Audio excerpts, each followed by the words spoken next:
તો મહત્વના સમાચાર મળી રહ્યા છે। નજર કરીએ મહત્વના સમાચાર પર।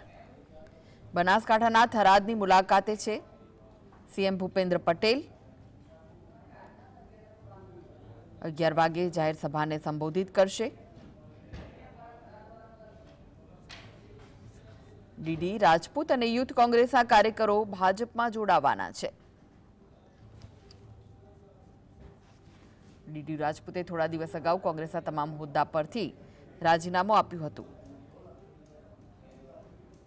બનાસકાંઠાના થરાદની મુલાકાતે છે સીએમ ભૂપેન્દ્ર પટેલ।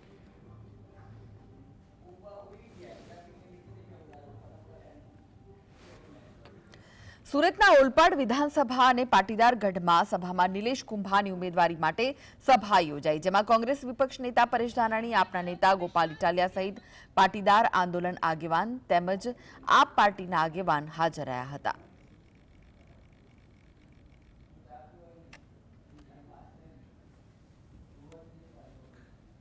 તો અમરેલી ખાતે ભાજપ પ્રદેશ યુવા મોરચાના અધ્યક્ષ પ્રશાંત કોરાટની ઉપસ્થિતિમાં યુવા મોરચાનો કાર્યક્રમ યોજાયો, જેમાં પ્રશાંત કોરાટે કહ્યું કે વડોદરા ખાતેનું મારું નિવેદન મારી મચકોડીને મીડિયામાં આપવામાં આવ્યું છે। કોંગ્રેસના લોકો ચૂંટણી સમયે વર્ગ વિગ્રહ ફેલાવવાનું કામ કરી રહ્યા છે। કોંગ્રેસ પાસે એક પણ પ્રકારના મુદ્દા નથી, ત્યારે તૂટતી કોંગ્રેસ, હતાશ કોંગ્રેસ નાના સમાજને વર્ગ વિગ્રહ ફેલાવવાનું કામ કરી રહી છે। ક્ષત્રિય સમાજ વિશે મેં એક પણ ટિપ્પણી કરી નથી। ક્ષત્રિય સમાજ ભાજપ સાથે રહેશે। ક્ષત્રિય સમાજ વિશે મેં એક પણ ટિપ્પણી કરી નથી।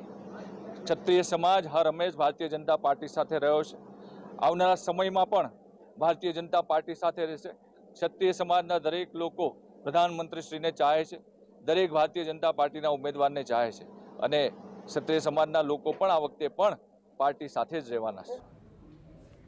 તો રાષ્ટ્રીય સ્વયંસેવક સંઘના સરસંઘચાલક મોહન ભાગવત ગુજરાતની મુલાકાતે છે, ત્યારે તેમની ઉપસ્થિતિમાં વડોદરા ખાતે હેડગેવાર જન્મ શતાબ્દી સેવા સમિતિ અને શ્રી રેવા સેવા સમન્વય સમિતિ દ્વારા પ્રબુદ્ધ નાગરિક ગોષ્ઠી યોજાઈ હતી, જેમાં સમાજમાં સેવા, સ્વાસ્થ્ય, પર્યાવરણ, કળા, સાહિત્ય, લેખન સહિતના ક્ષેત્રમાં કાર્યરત પ્રબુદ્ધ નાગરિકો ઉપસ્થિત રહી પ્રકલ્પો વિશે વિચાર મંતવ્યો રજૂ કર્યા હતા।